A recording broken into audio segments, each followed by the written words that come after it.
വലാ തുബദ്ദിർ തബ്ദീറാ. നീ ധൂർത്തടിക്കരുതേ, നീ ധൂർത്തടിക്കരുതേ.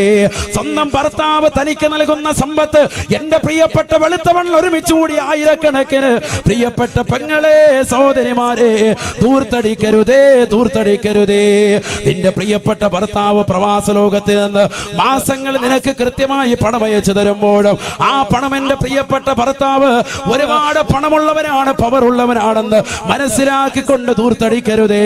എത്ര പണമുള്ളവനായിരുന്നാലും എത്ര പവറുള്ളവനായിരുന്നാലും ഇതാ ഒരു ഫിത്നയിലേക്ക് പോവുകയാണ്. ഹബീബായ നബി തങ്ങൾ പറയുകയാണ്, ലോകത്തിന്റെ നായകൻ പറയുകയാണ്, തകൂനു ഫീഹിം ഫിത്ന ഫിത്നത്തുല്ലറാ. വല്ലാത്ത ബുദ്ധിമുട്ടാണ്, വല്ലാത്ത പ്രയാസമാണ്, സാമ്പത്തികപരമായി തകരുന്ന കാഴ്ചയാ എന്റെ സമുദായത്വം കാണാനിരിക്കുന്നത്. അത് കാണാതെ ലാ തഖൂമു സ്സാഅ, ഈ ലോകം അവസാനിക്കുകയില്ല എന്ന് ഹബീബായ റസൂലുള്ളാഹി സ്വല്ലല്ലാഹു അലൈഹി വസല്ലം. അല്ലാഹു നമ്മളെ സാലിഹ്യം ഉൾപ്പെടുത്തട്ടെ. വസ്ത്രത്തിൽ ഒരു ചെറിയ ചുളുക്ക് വന്നതുള്ളൂ, അപ്പോഴേ പറയാം ഇത് മാത്രം നമുക്കിത് പറ്റത്തില്ല അല്ലേ? ശരിയല്ലേ? സഹോദരിമാരുടെ അവസ്ഥ ചിന്തിച്ചു നോക്ക്. എന്താ നിങ്ങളൊന്നും മിണ്ടാത്ത? മറക്കപ്പുറം അല്ലേ? എന്നാലും അവര് കാണൂലേ? ധൈര്യമായിട്ട് പറഞ്ഞോളൂ. ശരിയല്ലേ? ശരിയല്ലേ? അതെ. അള്ളാഹു നമ്മുടെ ഭാര്യമാരെ സാലിഹത്തുകൾ ഉൾപ്പെടുത്തുമാറാവട്ടെ. ഇതെന്താ അവരെ പറയുന്നത്? നമ്മള് പുറകോട്ടാണോ? എത്ര ജോഡി വസ്ത്രമുണ്ട് നമുക്ക് പറയാൻ പറ്റുമോ? എണ്ണമില്ല ഉസ്താദെ, എണ്ണമില്ല, എണ്ണമില്ല. അത്രത്തോളം വസ്ത്രങ്ങളാണ് നമുക്ക്. അള്ളാഹു നമ്മളെ കാത്തിരക്ഷിക്കട്ടെ. എത്ര ജോഡി വസ്ത്രം, എത്ര ജോഡി വസ്ത്രം, എത്ര ജോഡി കുപ്പായുണ്ട്, എത്ര ജോഡി മുണ്ടുണ്ട്. പാന്റ് ധരിക്കുന്ന ചെറുപ്പക്കാർ ചിന്തിക്കുക, എത്ര ജോഡി ഉണ്ടെന്ന് ചിന്തിച്ചു നോക്ക്. എത്ര ജോഡി ചെരുപ്പുകളാണ് നമുക്കുള്ളത്, ചിന്തിച്ചു നോക്ക്. എത്ര സുഭിക്ഷതയാണ് നമുക്ക്.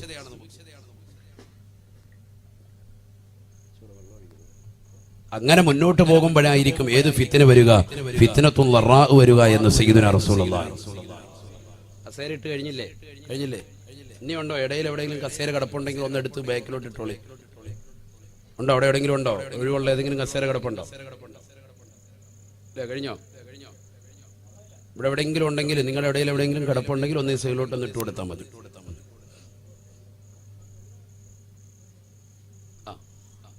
ഇനിയിപ്പോ ഇരിക്കാൻ സമയമൊന്നുമില്ല, കഴിയാറായല്ലോ അല്ലേ? കഴിഞ്ഞില്ലേ? ഓ ഇതിന് കിടക്കുന്നത് അത് തന്നെ. ഇവിടെ ആരും ഇല്ലല്ലോ, മലക്കുകൾ വന്നിരിക്കുക. വേഗം കൊടുക്കുക. ഈ കസേരയൊക്കെ കൊടുത്തു, അതെല്ലാം കൊടുത്തു. അല്ലാഹു കൊച്ചു കുട്ടികൾക്ക് വേണമെങ്കിൽ ഇവിടെ പടുത വിരിച്ചു കൊടുത്താൽ മതിയില്ല, അവർ വേണമെങ്കിൽ ഇവിടെ വന്നിരുന്നോളൂ. പടുത വല്ലതും ഉണ്ടോ അവർക്ക്? അപ്പൊ പിന്നെ പ്രായമുള്ളവർക്ക് കസേര ഇരിക്കുകയും ചെയ്യാം. ഇവിടെ ശ്രദ്ധിക്കുക. അല്ലാഹു നമ്മളെ സ്വീകരിക്കട്ടെ, കബൂലാക്കുമാറാവട്ടെ. എല്ലാവരും ഒന്ന് ബക്കറ്റ് പിരിവൊന്ന് കാര്യക്ഷമമാക്കുക. അല്ലാഹു സ്വീകരിക്കട്ടെ അല്ലെ? അതാകുമ്പോ പിന്നെ വാതിലോട്ടങ്ങ് നിൽക്കുക, ആർക്കും ശ്രദ്ധ പോകണ്ട. വേഗം കൊണ്ടുവന്നല്ലോ നിഷാദ്. എന്തേ ബക്കറ്റില്ലേ? ബക്കറ്റും കൊണ്ടുവന്ന എല്ലാവരും നല്ല രീതിയിൽ സദക്ക നൽകി. അല്ലാഹു നമ്മുടെ സദക്കയെ സ്വീകരിക്കുമാറാവട്ടെ. നമ്മളെ അല്ലാഹു കബൂലാക്കുമാറാവട്ടെ. എല്ലാ വിഷമങ്ങളും പ്രയാസങ്ങളും അല്ലാഹു മാറ്റി തരുമാറാവട്ടെ. അല്ലാഹു നമ്മുടെ എല്ലാ വിഷമങ്ങളും പ്രയാസങ്ങളും മാറ്റി തരുമാറാവട്ടെ. അപകടങ്ങളെ തൊട്ട്, ദുരിതങ്ങളെ തൊട്ട്, വിപത്തുകളെ തൊട്ട്, കാലവിപത്തുകളെ തൊട്ട് അല്ലാഹു നമ്മേവരെയും കാത്തിരക്ഷിക്കുമാറാവട്ടെ. ഇമാം മഹദി റളിയല്ലാഹു അൻഹുവിന്റെ പൊരുത്തം അല്ലാഹു നമുക്ക് ഏവർക്കും നൽകി അനുഗ്രഹിക്കട്ടെ. നമ്മളുടെ മക്കളെ, ഭാര്യ സന്താനങ്ങളെ എല്ലാം അല്ലാഹു സാലിഹീങ്ങളിലും സാലിഹാത്തുകളിലും ആബിദീങ്ങളിലും ആബിദാത്തുകളിലും അല്ലാഹു ഉൾപ്പെടുത്തി അനുഗ്രഹിക്കുമാറാവട്ടെ. ഈ നൽകുന്ന സ്വതക്ക, നമ്മളിൽ രോഗികളുണ്ട്, അല്ലാഹു പരിപൂർണ്ണ ശമനം നൽകട്ടെ. ആഫിയത്തും ദീർഘായുസ്സും അല്ലാഹു നസീബ്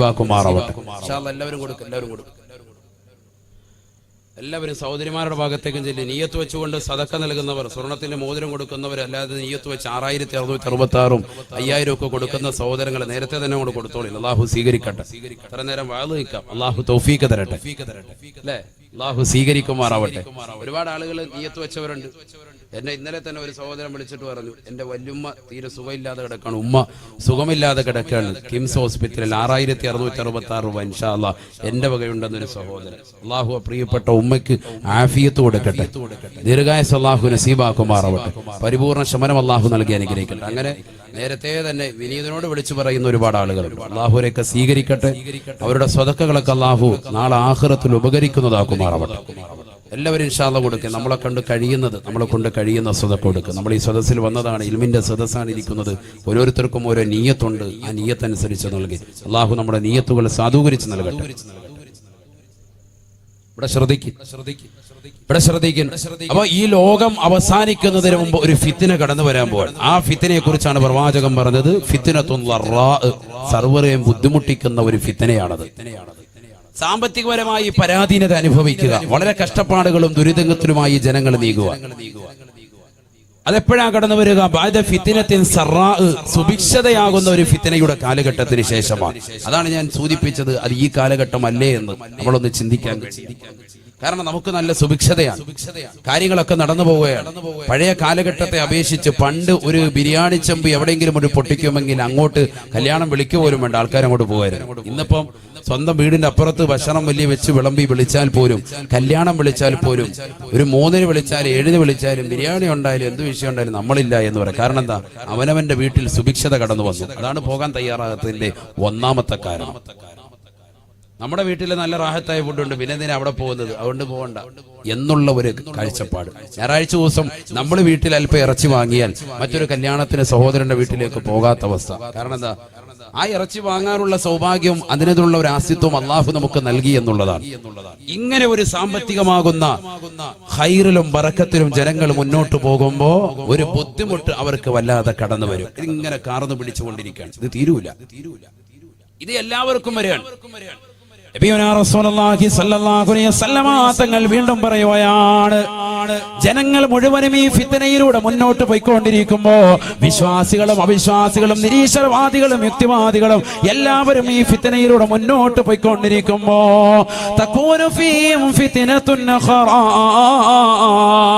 അവർക്കിടയിലേക്ക് രണ്ടാമത് വീണ്ടും ഒരു ഫിത്ന കടന്നു വരുമേ എന്ന് ഹബീബായ റസൂലുള്ളാഹി സല്ലല്ലാഹു അലൈഹി വസല്ലം.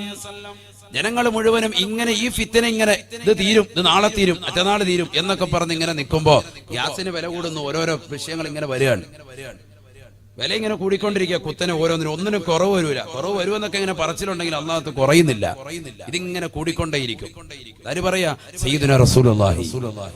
അങ്ങനെ ജനങ്ങൾ മുഴുവനും വളരെ പ്രയാസത്തിലും വിഷമത്തിലും മുന്നോട്ട് പോയിക്കൊണ്ടിരിക്കുമ്പോ മുസ്ലിം മക്കള് മാത്രമല്ല ഇതര സമുദായത്തിലെ സഹോദരങ്ങളടക്കം ഈ ഫിത്നയിലൂടെ പോകുമേ എന്ന് ഹബീബായ റസൂലുള്ളാഹി. ആ ഫിത്നയിലൂടെ ജനങ്ങൾ മുന്നോട്ട് പോയിക്കൊണ്ടിരിക്കുമ്പോ സകൂനു ഫീഹിം ഫിത്നത്തുൻ ഉഖറാ, അവർക്കിടയിലേക്ക് രണ്ടാമത് വീണ്ടും ഒരു ഫിത്ന കടന്നു വരികയാണ്. ഹബീബായ റസൂലുള്ളാഹി സ്വല്ലല്ലാഹു അലൈഹി വസല്ലം തങ്ങൾ പറയുകയാണ്, ആ ഫിത്നയുടെ പേരെന്തെന്നറിയുമോ? ഫിത്നത്തുൻ അംയാഉ സമ്മാ, കണ്ണും കാതുമടപ്പിക്കുന്ന ഫിത്നയാണ്. മനുഷ്യ മാനവ, നിന്റെ കണ്ണുകളും കാതുമടപ്പിക്കുന്ന ഫിത്ന. അഥവാ മുസ്ലിമീങ്ങൾ കൈകാലിട്ടടിച്ചാലും അവരെ രക്ഷിക്കാൻ ഒരാളും കടന്നു വരികയില്ല. ആദ്യത്തെ ഫിത്നയെ കുറിച്ച് അല്ലാഹുവിന്റെ റസൂൽ പറഞ്ഞത് ഫിത്നത്തുൽ ളറാ എന്ന് പറയുന്ന ഫിത്ന സാമ്പത്തികപരമായി, ശാരീരികപരമായി, മാനസികപരമായി തകർച്ച കടന്നു വരുന്നത് അത് ലോകത്തുള്ള സർവർക്കും അത്രേ. അഥവാ മുസ്ലിമീങ്ങൾക്ക് മാത്രമല്ല, ഇതര സമുദായത്തിലെ സഹോദരങ്ങൾ, ഹൈന്ദവ സഹോദരങ്ങൾ, ക്രൈസ്തവ സഹോദരങ്ങൾ, ബുദ്ധമതക്കാര്, സിഖ് മതക്കാര്, ഏത് മതത്തിൽ അനുശ്വസിക്കുന്നവരുണ്ടോ, മതമില്ലാതെ നിരീശ്വരവാദത്തിൽ കഴിയുന്നവരുണ്ടോ, ലോകത്തിന്റെ ഏതൊക്കെ ദിക്കുകൾ കഴിയുന്ന മാനവാ, നിനക്ക് മുഴുവനും കടന്നു വരുന്നതാണ്, നമുക്കെല്ലാവർക്കും കടന്നു വരുന്ന സംഗതിയാണ്. എന്നാൽ രണ്ടാമത്തെ ഫിത്ന ഏതെന്നറിയുമോ? വദാലിക ലിൽ മുഅ്മിനീന ഖാസ്സാ, അത് മുഅ്മിനീങ്ങൾക്ക് മാത്രമാണ്, വിശ്വാസികൾക്ക് മാത്രമാണ്. എന്റെ പ്രിയപ്പെട്ട ചെറുപ്പക്കാരാ, സഹോദരാ, ചെസ് കളിച്ചുകൊണ്ടിരിക്കാതെ, വാട്സാപ്പ് നോക്കിക്കൊണ്ടിരിക്കാതെ, ഫേസ്ബുക്കിലേക്ക് തലകുനിച്ചുകൊണ്ടിരിക്കാതെ കാതുകൊടുത്ത് കേൾക്കണേ. ഇതൊരു സാധാരണ വാളായി കണക്കാക്കരുതേ. ഈ ലോകത്തിന്റെ അവസാനത്തിന് മുമ്പ്, ഈ ലോകം നശിക്കുന്നതിന് മുമ്പ്, ഈ ലോകത്തിന്റെ പര്യവസാനത്തിന് മുമ്പ്, ഈ ലോകത്തിന്റെ അവസ്ഥയെ കുറിച്ച് അല്ലാഹുവിന്റെ റസൂൽ പറയുകയാണ്, തകൂനു ഫീഹിം ഫിത്നത്തുൻ അംയാഉ സമ്മാ. സഹാബ എന്റെ സമുദായം ഇനി കാണുന്നതാകുന്ന ഫിത്നയാ. എന്റെ സമുദായത്തിലെ പാവപ്പെട്ട മുസ്ലിമീങ്ങൾക്ക്, പാവപ്പെട്ട വിശ്വാസിനികൾക്ക് അവർക്കിടയിൽ കടന്നു വരാനുള്ള ഫിത്നയാണ്. കണ്ണും കാതുമടപ്പിക്കുന്ന ഫിത്നയാണ് അവരെ തേടിയെത്താൻ പോകുന്നത്. എത്രയോ പാവപ്പെട്ട മുസ്ലിമീങ്ങൾ അള്ളാഹുവിന്റെ ദീൻ മുറുകെ പിടിച്ചതിന്റെ പേരിൽ ബുദ്ധമതക്കാര് അവരെ നിർദ്ദിഷ്ടമായി കൊന്നുകളഞ്ഞില്ലയോ? രോഹിംഗ്യൻ പാവപ്പെട്ട മുസ്ലിമീങ്ങളെ മോശപ്പെട്ട രീതിയിൽ കൊന്നുകളഞ്ഞില്ലയോ? വൈറലാകുന്ന വീഡിയോകൾ, ചിത്രങ്ങൾ ഇന്നും യൂട്യൂബിലൂടെയും വാട്സാപ്പിലൂടെയും ഫേസ്ബുക്കിലൂടെയും ജനസഹസ്രങ്ങൾ കണ്ടുകൊണ്ടിരിക്കുകയല്ലയോ? എന്നിട്ട് എന്തുകൊണ്ട് ഒരു UN സഹായിച്ചിട്ടില്ല? എന്തുകൊണ്ട് ഇന്ന് വരെ ഒരാൾ പോലും കടന്നു വന്നില്ല? ഒരൈക്യരാഷ്ട്രസഭ പോലും അവരെ അംഗീകരിച്ചതേയില്ല. കാരണം അല്ലാഹുവിന്റെ റസൂല് പറഞ്ഞത് തന്നെയാണ്, ലോകത്തിന്റെ നായകൻ കാലക്കൂട്ടി പറഞ്ഞത് തന്നെയാണ്. അല്ലാഹുവിന്റെ റസൂൽ ആരാണ്? പരിശുദ്ധ ഖുർആൻ തന്നെ പരിചയപ്പെടുത്തിയല്ലോ. വമാ യതിഖു അനിൽ ഹവാ ഇൻ ഹുവ ഇല്ലാ വഹ്യു യൂഹാ. അല്ലാഹുവിന്റെ റസൂല് വെറുതെ പറയുകയില്ല, റസൂലുള്ള വെറുതെ ഉച്ചരിക്കുകയില്ല. അത് അല്ലാഹു സുബ്ഹാനഹു വ തആല വഹ്യ് നൽകിയാലല്ലാതെ ഒരു വാക്ക് പോലും തന്റെ ജീവിതത്തിൽ അനാവശ്യമായി പറയാത്ത പ്രവാചകൻ, ഒരു ആവശ്യം പോലും തന്റെ ഹൃദയം കൊണ്ട് അനാവശ്യം ചിന്തിക്കുക പോലും ചെയ്യാത്ത പ്രവാചകൻ, ആ പ്രവാചക പുങ്കവന്റെ വാക്കാണ് അല്ലാഹു സുബ്ഹാനഹു വ തആല അറിയിച്ചു കൊടുത്തത്. വഹ്യ് മുഖേന അറിയിച്ചത് മാത്രമേ ആ പ്രവാചകൻ ഇന്ന് വരെ ലോകത്ത് ഉച്ചരിച്ചിട്ടുള്ളൂ. ഉമ്മന മുസ്താദ് വെറുതെ പറയുകയല്ല, ഹബീബായ റസൂലുള്ളാഹി സ്വല്ലല്ലാഹു അലൈഹി വസല്ലമ തങ്ങൾ പറയുകയാണ്, ഈ ലോകം ഒരു സമൂഹം വല്ലാത്തൊരു പ്രയാസത്തിലേക്ക് പോയിക്കൊണ്ടിരിക്കുകയാണ്. ഫിത്നത്തുൻ യംയാഉ സമ്മാ, കണ്ണും കാതും അടപ്പിക്കുന്ന ഫിത്ന മുസ്ലിമീങ്ങൾക്കിടയിൽ കടന്നു വരുമേ എന്ന് ഹബീബായ റസൂലുള്ളാഹി. എത്രയോ സാക്ഷികളാണ്, എത്രയോ നേർസാക്ഷ്യങ്ങളാണ് അള്ളാഹുവിന്റെ പള്ളിയുടെ അകത്തളങ്ങളിൽ മനോഹരമായി വിശുദ്ധ ഖുർആൻ പാരായണം ചെയ്ത്, വിശുദ്ധ ഖുർആൻ തന്റെ പ്രിയപ്പെട്ട മക്കൾക്ക് പഠിപ്പിച്ചു കൊടുത്ത് മദ്രസ വിദ്യാഭ്യാസം നടത്തിക്കൊണ്ടിരുന്നതായ പാവപ്പെട്ട റിയാസ് ഉസ്താദിനെ കാസർഗോഡ് പള്ളിക്കകത്ത് വെച്ചുകൊണ്ട് മോശപ്പെട്ട ആളുകൾ വന്നുകൊണ്ട് കൊന്നുകളഞ്ഞില്ലയോ? ആരാണവര്? അവർ ഈ ലോകത്തിന്റെ വെളിച്ചമല്ല, അവർ ഈ ലോകത്തിന്റെ ദുശഗുണങ്ങളാണ്, ഈ ലോകത്ത് ഇല്ലാതാക്കപ്പെടേണ്ട വർഗങ്ങളാണ്, മോശപ്പെട്ടതാകുന്ന ആളുകളാണ്. അവർക്ക് തക്കതാകുന്ന ശിക്ഷ ഈ പരിശുദ്ധമാക്കപ്പെട്ട ജനാധിപത്യ രാജ്യത്തിൽ നൽകണമെന്നാണ് വിശ്വാസി സമൂഹമാകുന്ന നമ്മുടെ ലക്ഷ്യവും നമ്മുടെ നീയത്തും. അല്ലാഹുവേ പടച്ചറബേ നീ കൊടുക്കണേ അല്ലാ. ആരാണ് പരിശുദ്ധ ദീനിനെതിരെ വടംവലി വെക്കുന്നവര്, പരിശുദ്ധ ശരീഅത്തിനെതിരെ പ്രവർത്തിക്കുന്നവര്, അവരുടെ കുതന്ത്രങ്ങളെ തൊട്ട് ഈ ദീനിനെ നീ കാക്കണേ അല്ലാ, ദീനിന്റെ അഹ്ലുകാരെ കാക്കണേ അല്ലാ. ഞാൻ പറഞ്ഞു വരുന്ന കാര്യം, അള്ളാന്റെ പള്ളിയുടെ അകത്തളത്തിൽ പരിശുദ്ധമായ ഖുർആൻ ഓതിയിട്ട് ദിക്റും ചൊല്ലി തസ്ബീഹാലെ കൈക്ക് പിടിച്ചുകൊണ്ടിരുന്നതായ പാവപ്പെട്ട ആലിമിനെ പോലും പള്ളിയുടെ അകത്തളത്തിൽ കയറി അതിന്റെ പൂട്ട് തകർത്തിട്ട് കൊന്നുകളയാൻ മാത്രമുള്ളതാകുന്ന മോശപ്പെട്ട ദുഷിച്ച ഇരുട്ടിന്റെ വ്യക്തികൾ കടന്നു വന്നിട്ട് പോലും ഈ ലോകത്തൊരു ചെറുവരലക്കാൻ അവരെ കള്ളു കുടിച്ചുകൊണ്ട് അറിയാതെ ചെയ്തു പോയതാണെന്ന് പറയുന്ന മോശപ്പെട്ട സംസ്കാരത്തിലേക്ക് ഈ ലോകം എത്തിപ്പോയില്ലയോ? നഊദു ബില്ലാഹ്. അല്ലാഹുവിന്റെ റസൂൽ പറഞ്ഞത് തന്നെയാണ്, ഫിത്നത്തുൻ യംയാഉ സമ്മാ, കണ്ണും കാതുമടപ്പിക്കുന്ന ഫിത്നകൾ മുസ്ലിമീങ്ങൾക്കെതിരെ വരുമേ എന്ന് ഹബീബായ റസൂലുള്ളാഹി. ഡോക്ടർ ഹാദിയ എന്ന പൊന്നുമോള് അവള് പഠിച്ചുകൊണ്ടിരിക്കുന്ന കാലഘട്ടത്തിൽ തന്നെ പരിശുദ്ധ ശരീഅത്തിനെ കുറിച്ച് പഠിച്ചവളാണ്. ഇന്ന് കേരളക്കര മാത്രമല്ല, ഇന്ത്യ എന്ന മഹത്തായ രാജ്യത്തിൽ മാത്രമല്ല, ലോകം മുഴുവനും ചർച്ച ചെയ്യുകയാണ്. വേൾഡ് ന്യൂസുകളിൽ പോലും വാർത്തയായതാണ്. എന്തേ ആ പൊന്നുമോൾക്ക് സംഭവിച്ചത്? വീടിന്റെ അകത്തളങ്ങളെ തളച്ചിടാൻ മാത്രം എന്ത് കുറ്റമാണ് ആ പൊന്നുമോള് ചെയ്തത്? പരിശുദ്ധ ഖുർആൻ നെഞ്ചിലേറ്റിയില്ലയോ? ഖുർആൻ പഠിച്ചത് കൊണ്ടാണോ? ഞാൻ എപ്പോഴും ചിന്തിക്കുന്നത് ഒന്നേ ഒരു കാര്യമാണ്, മുസ്ലിം മക്കൾ ഈമാനുള്ളതാകുന്ന മക്കളെക്കാൾ അല്ലാഹു സുബ്ഹാനഹു വ തആല മാതാപിതാക്കളുടെ മേൽ പൂർവികർ മുഖേന ഈമാൻ കൈമാറി കിട്ടിയതാകുന്ന നമ്മളേക്കാൾ ആവേശമുള്ളവരാണ്. ഈമാൻ പുല്ല് പുൽകിയതാകുന്ന പുതുവിശ്വാസികൾ. കാരണം ഇന്നലെ ജുമാ കഴിഞ്ഞ് ഞാൻ വിനീതൻ റൂമിലേക്ക് കയറി ചെല്ലുമ്പോ രണ്ടാം നിലയിലേക്ക് എത്തിയപ്പോ പാവപ്പെട്ട ഒരു മുസ്ലിം സഹോദരൻ അദ്ദേഹം ഇറങ്ങി വരുകയാണ്, എന്റെ കൈക്ക് പിടിക്കുകയാണ്, എന്നോട് പറയുന്നു, സാദേ എന്റെ പ്രിയപ്പെട്ട കൂട്ടുകാരെ പറഞ്ഞിട്ടാണ് ഇന്നിവിടെ ജുമാക്ക് വേണ്ടി വന്നത്. എനിക്ക് എന്റെ ജീവിതത്തിൽ കിട്ടാത്ത അനുഭൂതിയും എനിക്ക് ആസ്വാദനവും സന്തോഷവും അറിവും എനിക്ക് ഇവിടെ നിന്ന് ലഭിച്ചിട്ടുണ്ട്. ഇനി എപ്പോഴും ഞാൻ ജുമാക്ക് ഇവിടെ തന്നെയാകുമെന്ന് പറഞ്ഞ ഓച്ചിറയിൽ നിന്ന് വന്ന ഒരു ഇതര സമുദായത്തിലെ സഹോദരൻ, അദ്ദേഹം മുസ്ലിമായി അടുത്തിടെ ഒരു പുതുവിശ്വാസിയാണ്, പുതുവിശ്വാസിയാ. അദ്ദേഹത്തിനുള്ള ഈമാൻ പോലും നമുക്ക് ഇല്ലാതായി പോയല്ലോ. ഡോക്ടർ ഹാദിയക്ക് അല്ലാഹു സുബ്ഹാനഹു വ തആല കൊടുത്ത ഈമാൻ അത് ചെറുതല്ല, ചെറുതല്ല. എന്തേ കാരണം? അല്ലാഹുവിന്റെ ഖുർആൻ തന്നെ പറഞ്ഞില്ലയോ, വഇദാ തുലിയത് അലൈഹിം ആയാതുഹു സാദതുഹും ഈമാനാ. പരിശുദ്ധമായ ഖുർആൻ കേൾക്കുമ്പോ ഈമാൻ പുൽകിയതാകുന്ന ആളുകളുടെ വിശ്വാസം ഇരട്ടിക്കുകയാണ്, ഇരട്ടിക്കുകയാണ്. തൗഹീദിന്റെ മന്ത്രോച്ചാരണം ഹൃദയത്തിലേക്ക് ഏറ്റിയവർ ഒരുപക്ഷേ കണ്ണ് കാണാത്തവരായിരിക്കും, ഒരുപക്ഷേ കാത് കേൾക്കാത്തവരായിരിക്കും. പക്ഷെ അവർക്ക് ലിപികൾ മുഖേന അവർ ദീനിലേക്ക് കൂടുതൽ അറിവ് സമ്പാദിക്കുകയാണ്.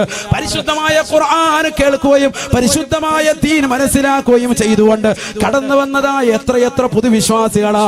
ആ പുതുവിശ്വാസികളെ പോലും ദീൻ സ്വീകരിച്ചതിന്റെ പേരിൽ തടഞ്ഞു വെച്ചില്ലയോ, തടഞ്ഞു വെച്ചില്ലയോ. കണ്ണും കാതും അടുപ്പിക്കുന്ന ഫിത്നകൾ എന്റെ സമൂഹത്തിന് കടന്നു വരുമേ, അത് കാണാതെ ലാ തഖൂമു സ്സാഅ, ഈ ലോകം അവസാനിക്കുകയില്ല എന്ന് ഹബീബായ റസൂലുള്ളാഹി സല്ലല്ലാഹു അലൈഹി വസല്ലം. നമ്മളെന്തേ ഒന്ന് ചിന്തിക്കാത്തത്? മുഅ്മിനെന്തേ നിന്റെ മനസ്സെവിടെയാണ്? അഫലാ യതദബ്ബറൂൻ അഫലാ യതഫക്കറൂൻ. ഖുർആൻ അടിക്കടെ ചോദിക്കുക, എന്താ നീ ഒന്ന് ചിന്തിക്കാത്തത്? എന്താ ചിന്തിക്കാത്തത്? ചിന്ത എവിടെയാ പോയത്? മനുഷ്യരിങ്ങനെ ഭക്ഷണം കഴിച്ച് രാവിലെ എഴുന്നേക്കുന്നു, ഭക്ഷണം കഴിക്കുന്നു, ജോലിക്ക് പോകുന്നു, കാര്യങ്ങൾ മുഴുവൻ സാധിക്കുന്നു, തിരിച്ചു വരുന്നു, വീണ്ടും വരുന്നു, ഉറങ്ങുന്നു, രാവിലെ എഴുന്നേക്കുന്നു, വീണ്ടും കാര്യങ്ങൾ സാധിക്കുന്നു, പോകുന്നു ജോലിക്ക്. ഇങ്ങനെ ആകല്ലേ നീ? നീ എന്താ ഈ ലോകത്തെ കുറിച്ച് ഒന്ന് ചിന്തിക്കാത്തത്? എന്താ? അഫലാ യതദബ്ബറൂൻ അഫലാ യഅഖിലൂൻ അഫലാ യതഫക്കറൂൻ. ഖുർആൻ ചോദിക്കുക, നിങ്ങൾ ഖുർആൻ മറിച്ച് നോക്കി, എത്രയോ ആയത്തുകൾ ഇങ്ങനെയാണ് നിർത്തുന്നത്. നമ്മൾ ചിന്തിക്കണം, ചിന്ത ഉൾക്കൊള്ളാനാണ് ഈ ലോകം. ഈ ലോകത്തിന്റെ പോക്ക് എങ്ങോട്ടാണ്? എങ്ങോട്ടാണ് ഈ ലോകത്തിന്റെ പോക്ക്? ഒന്ന് ചിന്തിച്ചു നോക്ക്. അല്ലാഹു സുബ്ഹാനഹു വ തആല നമുക്ക് മനസ്സിലാക്കാനുള്ള തൗഫീഖ് നൽകട്ടെ. നബിയുനാ റസൂലുള്ളാഹി സ്വല്ലല്ലാഹു അലൈഹി വസല്ലമ തങ്ങൾ പറയുകയാണ്, ഫൈദാ ഖീല ഇൻഖലത്. ചില ആളുകൾ പറയും, ആ പ്രശ്നങ്ങൾ മുഴുവനും കഴിഞ്ഞു ഉസ്താദേ. അങ്ങനെയൊന്നും ഇല്ല, അതൊക്കെ കഴിഞ്ഞിട്ടുണ്ട് വാപ്പ, അതൊക്കെ കഴിഞ്ഞിട്ടുണ്ട്, ഇപ്പൊ അങ്ങനെയൊന്നും ഇല്ല എന്ന് പറയുമ്പോ അല്ലാഹുവിന്റെ റസൂൽ പറയുകയാണ്, ഫൈദാ ഖീല ഇൻഖലത് തമാദ്ദത്. അല്ലാഹുവിന്റെ റസൂൽ പറയുകയാണ്, പ്രശ്നങ്ങളെല്ലാം പറഞ്ഞു എന്ന് പറയപ്പെടുമ്പോഴേക്ക് തമാദ്ദത്ത്, പ്രശ്നങ്ങൾ വീണ്ടും വീണ്ടും നീണ്ട കിടക്കുമത്രയെന്ന് ഹബീബായ റസൂലുള്ളാഹി. നോട്ട് നിരോധനം വന്നപ്പോ എല്ലാവരും പറഞ്ഞു പ്രശ്നങ്ങളൊക്കെ കഴിഞ്ഞു, പുതിയ നോട്ട് വന്നില്ലേ, 2000 വന്നില്ലേ, റാഹത്തായില്ലേ, ചില്ലറൊക്കെ ഇഷ്ടം പോലെ കിട്ടാൻ തുടങ്ങിയില്ലേ. ഇപ്പൊ പോയി ബാങ്കിന്റെ മുന്നിൽ ക്യൂ നിൽക്കണ്ടല്ലോ, കളവിമാർക്കൊക്കെ റാഹത്തായി, പ്രായമുള്ളവർക്കൊക്കെ സുഖമായി, എല്ലാവർക്കും ജീവിതം എല്ലാ ഏകദേശമൊക്കെ മെച്ചപ്പെട്ടു, കച്ചവടമൊക്കെ തിരിച്ചു വന്നു എന്ന് പറഞ്ഞപ്പോ ദാ വന്ന് GST അടുത്തത് അല്ലേ. ഇനിങ്ങനെ വരും, ഇനിങ്ങനെ വരും. ഓരോന്നൊരു ഗ്യാസിന്റെ വില കൂടുതൽ, പെട്രോളിന്റെ വില കൂടുതൽ, ഡീസലിന്റെ വില കൂടുതൽ, ഓരോരോ പ്രശ്നങ്ങൾ വരും, അടിക്കടി ഇങ്ങനെ വന്നുകൊണ്ടിരിക്കും. ഹബീബായ റസൂലുള്ളാഹി സ്വല്ലല്ലാഹു അലൈഹി വസല്ലമ തങ്ങൾ പറയുകയാണ്, ഇതൊക്കെ ചിന്തിക്കണം എന്റെ ഉമ്മമാർ. ഇനിയാണ് നമ്മുടെ ദൂർത്തൊന്ന് കുറയ്ക്കേണ്ടത്. ദൂർത്ത് കുറയ്ക്കണം, ദൂർത്ത് കുറച്ചാൽ എല്ലാം രക്ഷപ്പെടും. ഇതിനുള്ള പോംവഴി ഞാൻ പറയും. അല്ലാഹു തൗഫീഖ് തരട്ടെ. ഈ കാലഘട്ടത്തിലേക്ക് ചേർത്ത് വെച്ച് നമ്മൾ പഠിക്കേണ്ട അധ്യാപനമാണ്. ഇതിപ്പോ പറഞ്ഞേണ്ട വാഴാണ്, അല്ല 10 കൊല്ലം കഴിഞ്ഞ് പറഞ്ഞിട്ട് കാര്യമില്ല. ഇപ്പോൾ പറഞ്ഞു, ഇപ്പോൾ പഠിക്കേണ്ടതുമായ വാഴാണ്. അല്ലാഹു മനസ്സിലാക്കാൻ തൗഫീഖ് തരട്ടെ. ഹബീബായ റസൂലുള്ളാഹി സ്വല്ലല്ലാഹു അലൈഹി വസല്ലമ തങ്ങൾ പറയുകയാണ്, ഫൈദാ ഖീല ഖലത് തമാദ്ദത്. പലരും വിളിച്ചു പറയും, പല കവലകൾ ചർച്ചകളാണ്, ചർച്ചകളാണ്. ഈ പ്രശ്നങ്ങൾ എന്നാണ് അവസാനിക്കുക, ഈ പ്രശ്നങ്ങൾ എന്നാണ് തീരുക? പലരും പറയും അതെല്ലാം കഴിഞ്ഞു കടന്നിട്ടുണ്ട്, ഇൻഖലത് കഴിഞ്ഞു കടന്നിട്ടുണ്ട്. പക്ഷേ തമാ മാദ്ദത്ത് അതിങ്ങനെ നീണ്ടു കിടക്കും പുതിയ പുതിയ സങ്കീർണമാകുന്ന പ്രശ്നങ്ങളിലേക്ക് ലോകം എത്തിപ്പെടുമേ, മുസ്ലിമീങ്ങൾ ചെന്ന് ചേരുമേ എന്ന് ഹബീബായ റസൂലുള്ളാഹി സല്ലല്ലാഹു അലൈഹി വസല്ലം പുതിയ പുതിയ നിയമങ്ങൾ ഇങ്ങനെ അടിക്കടി കൊണ്ടുവന്ന് തരും. പ്രത്യേകിച്ച് മുസ്ലിമീങ്ങൾക്ക് സയ്യിദുനാ റസൂലുള്ളാഹി. പേടിക്കേണ്ട, ആശങ്കപ്പെടുത്തൊന്നുമല്ല. ഇത് നടക്കാനിരിക്കുന്ന സംഭവം ഒന്ന് വെളിപ്പെടുത്തിയെന്ന് മാത്രം. എന്തിനാ ആശങ്ക? ഒരാശങ്കയും വേണ്ട. നമ്മൾ അള്ളാഹുലും റസൂലിലും വിശ്വസിച്ച് ഈമാൻ ഉറച്ചവരാണ്. നമ്മൾ ഇബാദത്ത് അങ്ങോട്ട് മുറുകെ പിടിക്കുക. ഓരോലപ്പാമ്പിനെയും കണ്ടിവിടെ നമ്മൾ പേടിക്കണ്ട, ഓരോലപ്പാമ്പിനെയും കണ്ട് പേടിക്കണ്ട. മൻ ഖാഫല്ലാഹ ഖാഫഹു കുല്ലു ശൈ. സയ്യിദുനാ റസൂലുള്ളാഹി സ്വല്ലല്ലാഹു അലൈഹി വസല്ലം തങ്ങൾ പറഞ്ഞില്ലേ, ഈ ദുനിയാവിൽ ഇരുട്ടിന്റെ ശക്തികളെ കണ്ടിട്ട് പേടിക്കേണ്ട പ്രിയപ്പെട്ട മുസ്ലിം. മൻ ഖാഫല്ലാഹ ഖാഫഹു കുല്ലു ശൈ. അല്ലാഹു എന്ന പടച്ച തമ്പുരാനെ നീ പേടിച്ച് ജീവിച്ചാൽ ഖാഫഹു കുല്ലു ശൈ, ലോകത്തുള്ള സർവരും നിന്നെ പേടിക്കും. ഈ ലോകത്തുള്ള സർവരും നിന്നെ പേടിക്കും. ഖാഫഹു കുല്ലു ശൈ ശഫീഉനാ റസൂലുള്ളാഹി. നീ പേടിക്കണ്ട. നീ ആരാ? നീ മുഅ്മിനാണ്. അല്ലാഹു തൗഫീഖ് തരട്ടെ. നീ യഥാർത്ഥ മുഅ്മിനായി നീ ഈമാനിൽ അടിയുറച്ചു നിന്നാൽ ഖാഫഹു കുല്ലു ശൈ, ഈ ലോകത്തുള്ള സർവ്വ സൃഷ്ടിജാലങ്ങളും നിന്നെ കണ്ടാൽ വിറയ്ക്കും. സയ്യിദുനാ റസൂലുള്ളാഹി. അല്ലാഹു തൗഫീഖ് തരട്ടെ. നിന്നെ കാണുമ്പോൾ നിന്റെ ഇരുട്ടിന്റെ ശക്തികളൊക്കെ ഓടിമാറും. നിന്റെ വെളിച്ചം കാണുമ്പോൾ അവർ ഓടിമാറും. കാരണം നീ ഒരു പ്രകാശമാണ്. നീ ഒരു സാധാരണ പ്രകാശമല്ല. ഈ പ്രകാശം നാളെ ഒപ്പിയെടുക്കാനാണ് ആളുകൾ നിൽക്കുന്നത്. നമുക്ക് പൂർവികർ നല്ല ഒരു പ്രകാശമാണ് നമ്മൾ സത്യത്തിൽ നമ്മൾ ഈ കൊണ്ടുപോയി നടക്കുന്നത്. പരിശുദ്ധ ഖുർആൻ പറഞ്ഞില്ലേ, യൗമ തറൽ മുഅ്മിനീന വൽ മുഅ്മിനാത്ത് യസ്ആ നൂറുഹും ബൈന ഐദീഹിം വബിഐമാനിഹിം ബുശ്റാകുമുൽ യൗം ജന്നാത്തുൻ തജ്രി മിൻ തഹ്തിഹൽ അൻഹാർ خالدين فيها وذلك الفوز العظيم يوم يقول المنافقين والمنافقات انظرونا نقتبس من نوركم قيل ارجعوا وراءكم فالتمسوا نورا فضرب بينه بسور باب باطنه فيه الرحمة وظاهره من قبله العذاب. ഹബീബായ റസൂലുള്ളാഹി സ്വല്ലല്ലാഹു അലൈഹി വസല്ലം തങ്ങൾ വിശുദ്ധ ഖുർആൻ ഓതിക്കൊണ്ട് ഉറപ്പെടുത്തുകയാണ്, മുഅ്മിനീങ്ങളാകുന്ന ആളുകൾ, വിശ്വാസിനികളാകുന്ന ആളുകൾ അവരെ നാളെ മഹ്ശറയിലേക്ക് കൊണ്ടുവരുന്നതിന്റെ രംഗം ഖുർആൻ പറയുകയാണ്. അവരെ പ്രകാശം പോലെ പ്രചരിച്ചു കൊണ്ട് ഓടുകയാണ്.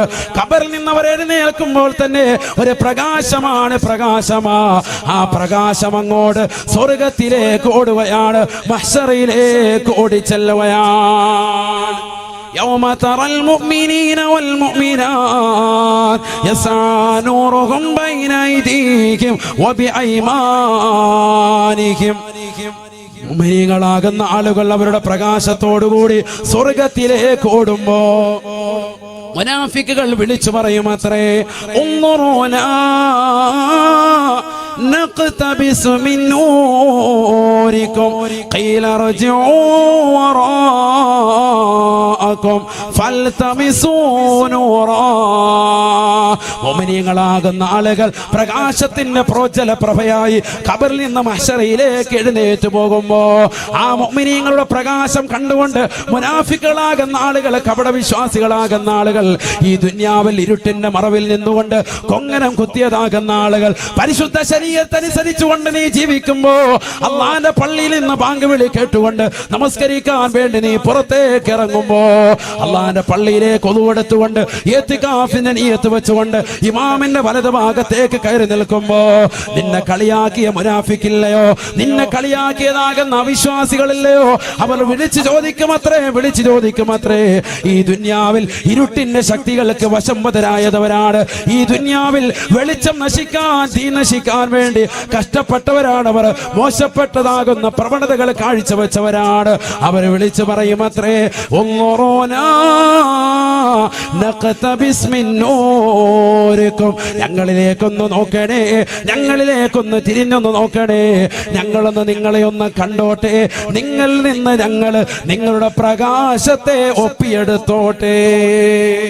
നഖ്തബിസ് മിൻ നൂരിക്കും.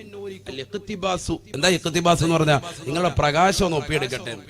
ഈ ദുനിയാവിൽ ചിലപ്പോൾ നീ കറുത്ത് കരിക്കട്ട പോലെ ഇരിക്കും, പക്ഷെ ആഖിറത്തിലേക്ക് എത്തുമ്പോൾ നിനക്ക് പ്രകാശാണ്. അള്ളാഹു തൗഫീഖ് തരട്ടെ. സഹോദര സഹോദരിമാരുൾപ്പെടെ ശ്രദ്ധിച്ചോളൂ, ഈ ദുനിയാവിൽ എത്ര കറുത്തവരും നാളെ മഹ്ശറിൽ വെളുക്കാണ്. എങ്ങനെ വെളുക്കും? ഖബറിൽ നിന്ന് നീ പോകുമ്പോ ഒരു പ്രകാശം ഓടാണ്, പ്രകാശം ഓടും. എങ്ങനെയാണ് പറഞ്ഞത്? തസ്ആ നൂറുഹും, അവിടുത്തെ ഫായില് നൂറാണ്. തസ്ആ എന്ന ഫീലിന്റെ ഫായിൽ ഏതാണ്?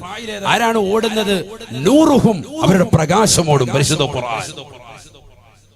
നൂറുഹും, ആരോടും? അവരുടെ പ്രകാശമോടും. പ്രകാശമാണ് ഓടുന്നതായിട്ട് കാണാം. ഖബറിൽ നിന്ന് ഇങ്ങോട്ട് ഓടുന്നത് പ്രകാശമായിട്ട്. അള്ളാഹു നമുക്ക് തൗഫീഖ് തരട്ടെ. അള്ളാഹു തൗഫീഖ് തരട്ടെ. ഖബറിൽ നിന്ന് നമ്മൾ ഓടുമ്പോൾ പ്രകാശം. ഇത് കണ്ടുകൊണ്ട് ദുനിയാവിൽ ഇരുട്ടിന്റെ മറവിൽ നമ്മൾ ഒളിച്ചിരുന്നുകൊണ്ട് വകവരുത്താൻ വേണ്ടി ഇരുന്നതാകുന്ന ആളുകൾ നാളെ മഹ്ശറയിൽ വെച്ചുകൊണ്ട് വിളിച്ചു പറയുമത്രേ, ഉൻദുറൂനാ ഉൻദുറൂനാ, ഞങ്ങളിലേക്കൊന്ന് നോക്കണേ, യഖ്തബിസ് മിൻ നൂരിക്കും, യഖ്തബിസ് മിൻ നൂരിക്കും, നിങ്ങളുടെ പ്രകാശം അല്പം ഞങ്ങളൊന്ന് ഒപ്പിയെടുക്കട്ടെ, ഒപ്പിയെടുക്കട്ടെ, ഒന്ന് പറ്റിയെടുക്കട്ടെ. യഖ്തബിസ് ഒന്ന് പറ്റിയെടുക്കട്ടെ. നിങ്ങളൊന്ന് ഇങ്ങോട്ടൊന്ന് നോക്കിയാൽ മതി, ആ പ്രകാശം അത് അല്പം ഞങ്ങളുടെ മേത്തിക്കടിച്ചിട്ട് ഞങ്ങളൊന്ന് രക്ഷപ്പെടട്ടെ എന്ന് നാളെ ആഖിറത്തിൽ ഇരുട്ടിന്റെ ശക്തികളെ കൊണ്ട് പറയിക്കുമെന്ന് വിശുദ്ധ ഖുർആൻ. അള്ളാഹു മനസ്സിലാക്കാൻ തൗഫീഖ് തരട്ടെ. അപ്പൊ ഈ ദുനിയാവിൽ ഇരുട്ടിന്റെ ശക്തികൾ എത്ര അധികരിച്ചാലും, എത്ര ശക്തിയുക്തമാകുന്ന തീരുമാനം അവരെടുത്താലും, അള്ളാഹുവിനെ പേടിച്ച് നമ്മൾ ജീവിക്കണം. അള്ളാഹുവിനെ പേടിച്ച് ജീവിക്കണം. സൃഷ്ടികളെയല്ല, സൃഷ്ടാവിനെ. അതാണ് നമുക്ക് പറ്റിയ പ്രശ്നം. മുസ്ലിമീങ്ങൾക്ക് പറ്റിയത് ഒരല്പം പിറകോട്ട് പോയത് അവിടെയാണ്. അള്ളാഹുവിനെ പേടിക്കുന്നില്ല. അതുകൊണ്ടാണ് നമസ്കാരം നമ്മൾ പാഴാക്കുന്നത്, ദീൻ നമ്മൾ പാഴാക്കുന്നത്, നമസ്കാരത്തെ നമ്മൾ അലസത വെക്കുന്നത്. എന്തുകൊണ്ടാണ്? 5 വഖത്ത് നമസ്കാരങ്ങൾ കൃത്യമായി ജമാഅത്തായി നിർവഹിക്കാൻ മുസ്ലിം സഹോദരൻ എന്തുകൊണ്ടാണ് തയ്യാറാവാത്തത്? എന്തുകൊണ്ടാണ് തയ്യാറാവാത്തത്? അള്ളാഹിനെ നമുക്ക് പേടിയില്ലാത്തതുകൊണ്ട്.